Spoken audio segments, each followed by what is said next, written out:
হয় আপনারা বিচার নিশ্চিত করুন, না হয় আপনারা যাওয়ার রাস্তা খুঁজে বের করুন।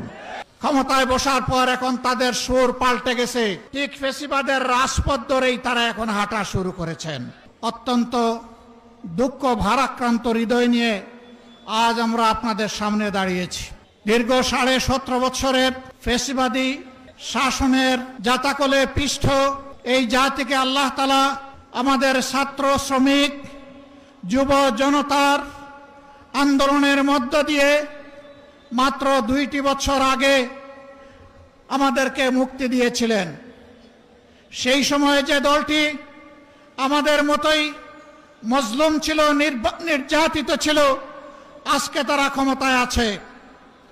তারা তখন প্রত্যেকটি হত্যাকাণ্ডের বিচার দাবি করেছিল। নির্বাচনের সময় তারা বলেছিলেন তারা নির্বাচিত হলে ফেসিবাদের হাতে যতগুলা খুন হয়েছে, গুম হয়েছে, নির্যাতন হয়েছে, সবগুলার বিচার তারা করবে। ক্ষমতায় বসার পর এখন তাদের সুর পাল্টে গেছে।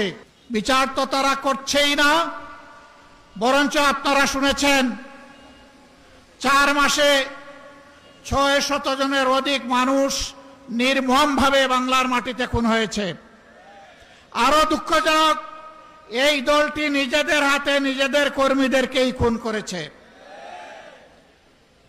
যাদের নিজেদের কর্মীদের সম্পর্কে নিজেদেরই কোনো দায় এবং দরদ থাকে না, 20 কোটি মানুষের জন্য তাদের কি দায় এবং দরদ থাকবে?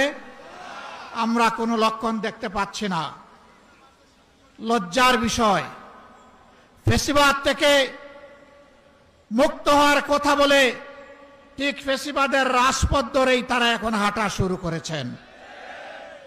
বাংলাদেশ ব্যাংকের গভর্নর, বিভিন্ন ব্যাংকে অযাচিত হস্তক্ষেপ, বিশ্ববিদ্যালয় কলেজগুলা দলীয় অনুগত লোকদেরকে দিয়ে দখল করা, জেলায় জেলায় প্রশাসক বসিয়ে দেওয়া, এমনকি খেলার মাঠটা পর্যন্ত তারা দলমুক্ত রাখতে পারলেন না। এইভাবে তারা আবার কার্যত একদলীয় ফেসিবাদী শাসনের দিকেই আগাচ্ছেন। বন্ধুরা, বাংলাদেশ কিন্তু বারবার বিপ্লবের সাক্ষী। আমরা পরিষ্কার বলে দিচ্ছি, হয় আপনারা বিচার নিশ্চিত করুন, না হয় আপনারা যাওয়ার রাস্তা খুঁজে বের করুন। আপনারা যে পথে হাঁটছেন, সংসদে আমরা প্রত্যেকটি বিষয় সেখানে আমরা প্রতিবাদ করছি। 2/3 কিভাবে পেয়েছেন আপনারাই ভালো জানেন, আর দেশ ও জনগণও জানে, এবং এই ব্যাপারে কিছু রাজ সাক্ষী ইতিমধ্যে পাওয়া গেছে। আপনাদের দলের ভিতর থেকে পাওয়া গেছে, বিগত সরকারের মধ্য থেকেও পাওয়া গেছে। আমরা আপনাদেরকে বিনয়ের সাথে অনুরোধ করব, মজলুম ছিলেন, জালেম হবেন না। মেহরবানি করে বিচারগুলো নিশ্চিত করুন। শুধু ফেসিবাদের হাতে কেন, এই রাস্তায় আমাদের কলিজার টুকরা বিপ্লবের প্রতীক শরীফ ওসমান হাদিকে হত্যা করা হয়েছে। তার বিচারও ধামাচাপা দেওয়ার চেষ্টা চলছে। এখন পর্যন্ত চার্জশিটটি দেওয়া হয় নাই। কাকে খুশি করার জন্য, কোন সত্যকে আড়াল করার জন্য এটা করা হচ্ছে, জনগণ জানতে চায়। এই 21 তারিখ, মাত্র 2 দিন আগে গাইবান্ধা ইতিমধ্যেই বলা হয়েছে ছাত্র শিবিরের একজন তরুণ নেতাকে গলাকটে স্পষ্ট দিবালুকে সেই ফেসিবাদী কায়দায় হত্যা করা হয়েছে। হ্যাঁ, হত্যা করে মানুষকে দুনিয়া থেকে বিদায় দেওয়া যাবে, কিন্তু কোনো আদর্শকে খুন করা যাবে না। এদেশের মানুষের অন্তরে, কলিজায়, হৃদয়ে, মগজে, সব জায়গায় বসে আছে মজবুত ভাবে রাসূলুল্লাহ সাল্লাল্লাহু আলাইহি সাল্লামের আদর্শ। এই আদর্শকে নির্মূল করার চিন্তা করবেন না।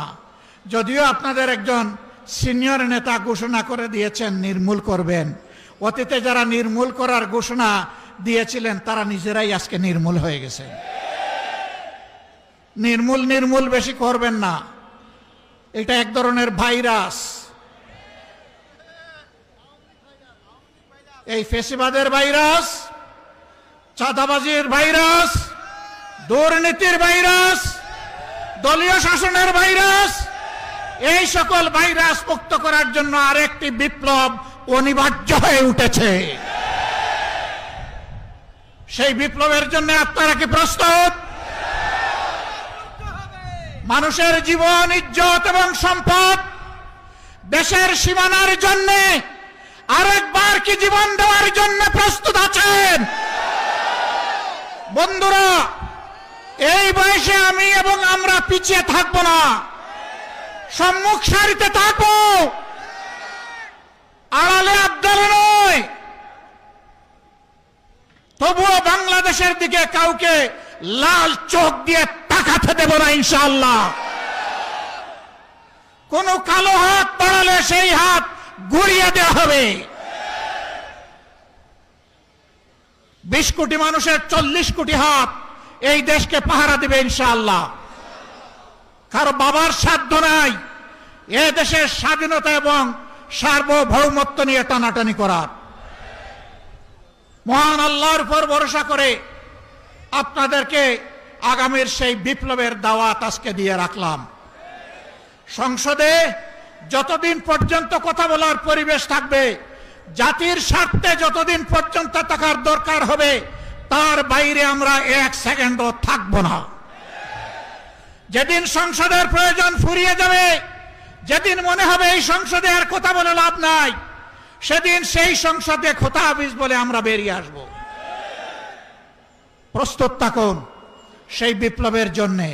অন্যায়ের সাথে কোনো আপত নয়।